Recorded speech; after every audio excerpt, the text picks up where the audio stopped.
রোডের উপর দিয়ে মন্দিরটাকে দেখুন, ভিউটা দেখুন কি সুন্দর লাগছে। দুই সাইডে মন্দিরে ঢোকা, দুই সাইড। আজ আমরা এসেছি জোকার কাছে অবস্থিত স্বামী নারায়ণ মন্দির, যেটা পৈলান মন্দির নামে পরিচিত। কলকাতা থেকে যার দূরত্ব মাত্র 25 কিলোমিটার। এই মন্দিরটি আপনারা ক্যামেরাতে যেভাবে দেখতে পাচ্ছেন, আসলে এর থেকে অনেক সুন্দর মন্দিরটি। চোখের সামনে দেখলে বিশ্বাসই করতে পারবেন না, মন্দিরটি এত সুন্দর। একদিনে ঘোরার জন্য বেস্ট জায়গা। ডায়মন্ড হারবার রোডে এই মন্দিরটি অবস্থিত, রোডের কাছে। তাই আসতে কোনো অসুবিধা হবে না আপনাদের, আসা অনেক সোজা। কিভাবে আসবেন সব কিছু বলছি আপনাদের, সঙ্গে থাকুন, ভিডিওটি দেখতে থাকুন। মন্দিরে আসবেন কি করে? ধর্মতলা, শিয়ালদা, হাওড়া, যেখান থেকে আসুন না কেন, বাস কন্ট্রাক্ট বলবেন যে পৈলান মন্দিরে যাব, রোডের কাছে অবস্থিত, মন্দিরের সামনেই আপনাকে নামিয়ে দেবে। শিয়ালদা থেকে 235গামী বাস ধরে আসতে পারবেন। আর হাওড়া থেকে আসলে 12C বা হাওড়া আমতলা CTC বাস ধরে আসতে পারবেন। আর নিউ গড়িয়া থেকে মেট্রো ধরে মহানায়ক উত্তম কুমার স্টেশনে নেমে স্টেশন 1 নম্বর দিয়ে বাইরে বেরোলে অটো ধরে এই মন্দিরে আসতে পারবেন। দেখুন মন্দিরের সাইট সিন বা ভিউগুলো কত সুন্দর, যা আপনাকে মুগ্ধ করে দেবে। এই মন্দিরটি এখন যেভাবে দেখছেন, রাতের বেলা মন্দিরটি অন্য রূপে সেজে ওঠে। আর দুই সাইডে মন্দিরের যে ছোট ছোট মন্দির বা হাতিফাতি যেগুলো আছে, এগুলো সম্পূর্ণ জলে থাকে। এখানে ফোয়ারা সিস্টেম করা আছে, আর পুরো মাঠটা সবুজ ঘাস দিয়ে ভরা। দেখুন মন্দিরটা কত সুন্দর। মন্দিরের দুই সাইডে দুটো হাতি আপনাকে স্বাগত করার জন্য দাঁড়িয়ে আছে। আর এই মন্দিরের কাজগুলো অসাধারণ, যা কোনো তুলনাই হয় না। এই মন্দিরটি তৈরি করা হয়েছে রাজস্থানের লাল পাথর ও বালি মাটি দিয়ে। এই মন্দিরে কোনো রটের ব্যবহার করা হয়নি। মন্দিরের কাজগুলো সত্যি অমায়িক। ভালোভাবে দেখুন মন্দিরের কাজগুলো কি সুন্দর, পরিষ্কার পরিচ্ছন্নতা।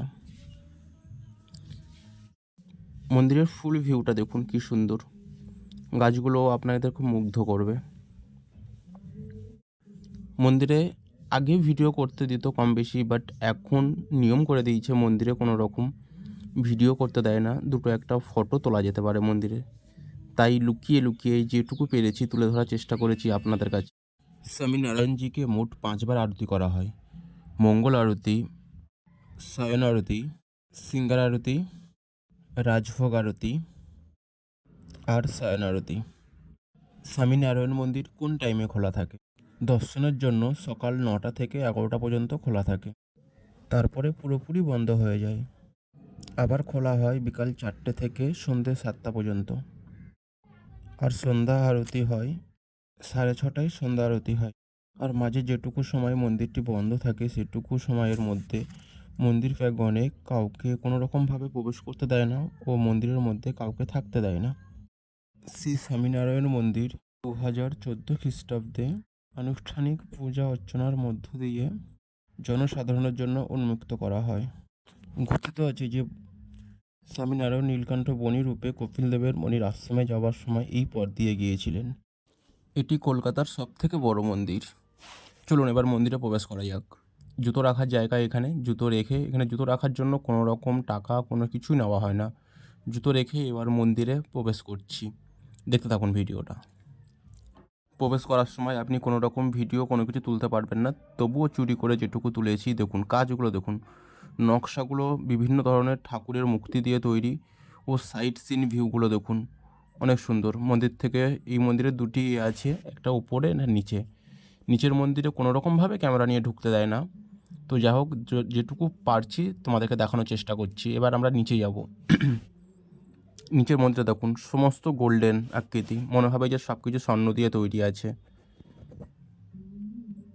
এই যে দাঁড়িপাল্লাটা দেখছেন, এই দাঁড়িপাল্লাতে বালক তুষার মা বাবাকে মেপেছিলেন, তার একটা স্মৃতি তুলে ধরা আছে এখানে।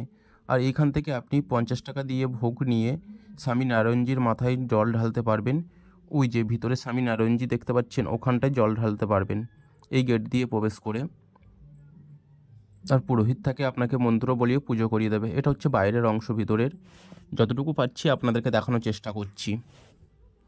কাজগুলো দেখুন, সত্যি অন্যরকম কাজ, আপনাকে বেরোতেই ইচ্ছা হবে না মন্দিরের মধ্যে দিয়ে।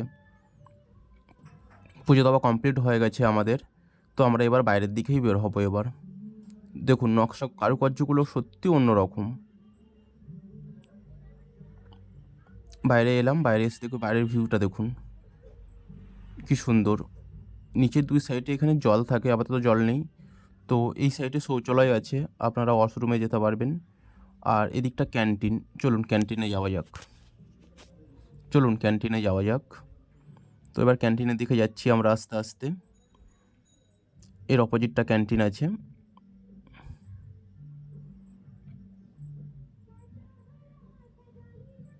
তার অপোজিটে পার্কিং আছে।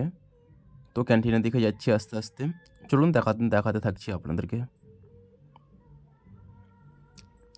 আর এই সাইটের যে ঘরটা আছে, এখান থেকে আপনারা বিভিন্ন ধরনের বই, ক্যালেন্ডার, ছবি সহ বহু কিছু সামগ্রিক জিনিস কিনতে পারবেন বাঁ সাইডটা থেকে। আর ডান সাইডে পড়বে ক্যান্টিন। ক্যান্টিনটা দেখুন সত্যি খুবই পরিষ্কার পরিচ্ছন্নতা। ভেবেছিলাম ক্যান্টিনের মধ্যেও ভিডিও করতে দেবে, বাট ক্যান্টিনের মধ্যে কোনো রকম ভিডিও করাই নিষিদ্ধ, কোনো ভিডিওই করতে দিচ্ছে না ক্যান্টিনের মধ্যে। পুরো পরিষ্কার গুছানো। এই মন্দিরে প্রবেশ করার জন্য কোনো রকম টাকা বা কোনো কিছু নেওয়া হয় না। রোডের থেকে মন্দিরের ভিউটা দেখুন কত সুন্দর, অনেক সুন্দর। এই হচ্ছে ডাউন হাওড়া রোড, আর এই হচ্ছে মন্দির ভিতরটা দেখুন। দু সাইডে ঝিল আছে, পুরো ফুল মন্দিরটা দেখুন কি সুন্দর লাগছে দেখতে। পুরোটা শ্বেত পাথর দিয়ে কাজ করা, টাইলস বসানো, খুব সুন্দর, পরিষ্কার গোছানো। এই মন্দির থেকে আপনাকে বেরোনোর মনই চাইবে না। আপনার একদিনের ট্যুরের জন্য আমি বলবো এই মন্দিরটি বেস্ট। সময় কাটানোর জন্য খুবই সুন্দর জায়গা। তাই বলবো আপনার পরিবারকে নিয়ে আসুন, একবার মন্দিরটা দেখে যান। আর ভিডিওটা ভালো লাগলে অবশ্যই সাবস্ক্রাইব আর লাইক করবেন। আমরা কুপন নিয়ে এবার ক্যান্টিনের মধ্যে খাবার নিতে যাচ্ছি। তো খাবার নিতে যেখান থেকে যাব, দাদা দেখি বলছে ভিডিও করবে না। ক্যামেরাটা বন্ধ করতে বললো, আমরা বাধ্য হলাম ক্যামেরাটা বন্ধ করে দিতে। এই হচ্ছে কাউন্টার, এখান থেকে কুপন দেওয়া হয়। মধ্যভোজ বা আপনার সকালের ডিনার, লাঞ্চ সব কিছু পেয়ে যাবেন এখান থেকে। বাট দামটা একটু অতিরিক্ত মনে হলো, বাট এসেছি যখন তো খেয়ে তো যেতে হবে কিছু। তো খাবারের টেস্টফুল খুব একটা ভালো বা খুবই ভালো না এরকম বলবো না, চলার মতো। তো 5খানা কাউন্টার আছে, আমরা নিয়েছিলাম এটা এই সুজির ধোকলাটা, বাট আমার তো ভালো লাগেনি। তো তারপরে আমরা নিয়েছিলাম লাড্ডু, যেটা লাড্ডু নামেই পরিচিত লেখা ছিল ওখানে, বাট দেখতে লাড্ডুর মতো না। তো এটার দাম 38 টাকা করে নিয়েছিল।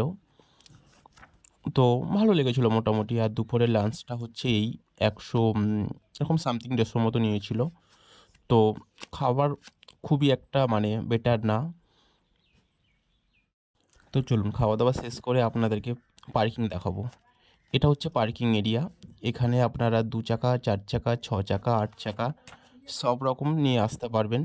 তো 2 চাকার জন্য আপনাদের 20 টাকা, আর 4 চাকা 40, 6 চাকা 80 এরকমভাবে ধার্য করা আছে। পার্কিংটা অনেক বড়, তাই কোনো গাড়ি রাখতে অসুবিধা হবে না। ভিডিওটা ভালো লাগলে একটা লাইক, একটা শেয়ার, আর কমেন্ট করে বলবেন যে কী ধরনের ভিডিও দেখতে চান, কোন মন্দির দেখতে চান, তুলে ধরবো দেখানোর জন্য। এখনকার মতো বাই, ভালো থাকবেন।